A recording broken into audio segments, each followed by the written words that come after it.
জাতিগত সহিংসতা, ধর্ষণ, ভয়াবহ খাদ্য সংকট এবং বাস্তুচ্যুত মানুষের দীর্ঘশ্বাসে বিপর্যস্ত আফ্রিকার দেশ সুদান।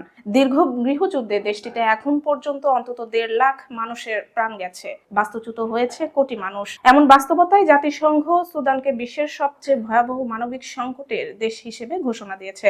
অথচ এই দেশেই রয়েছে শত শত টন সোনা ও বিপুল প্রাকৃতিক সম্পদ।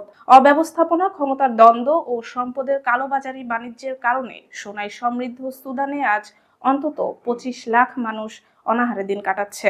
1956 সালে যুক্তরাজ্য ও মিশরের শাসন থেকে স্বাধীনতা পাওয়ার পর থেকেই সুদানে জাতিগত ও ধর্মীয় দ্বন্দ্ব চলমান।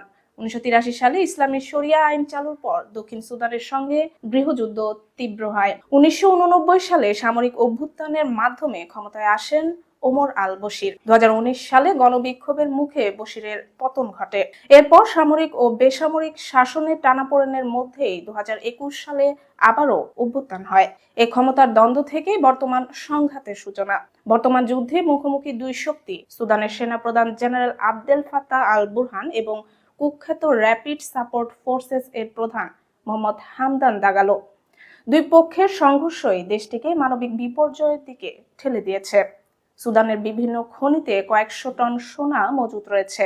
দেশের সবচেয়ে বড় সোনার খনি জেবেল আমের RSF এর নিয়ন্ত্রণে।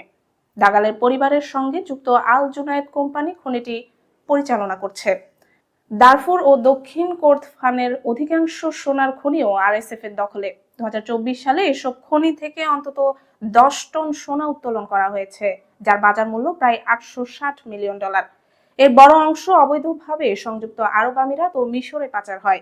পাশাপাশি RSF এর সম্প্রতি সুদানের সবচেয়ে বড় তেল ক্ষেত্র হেগলিক দখল করছে।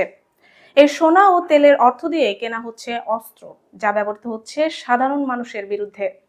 সংঘাতে দেশ জুড়ে দুর্ভিক্ষ ছড়িয়ে পড়েছে।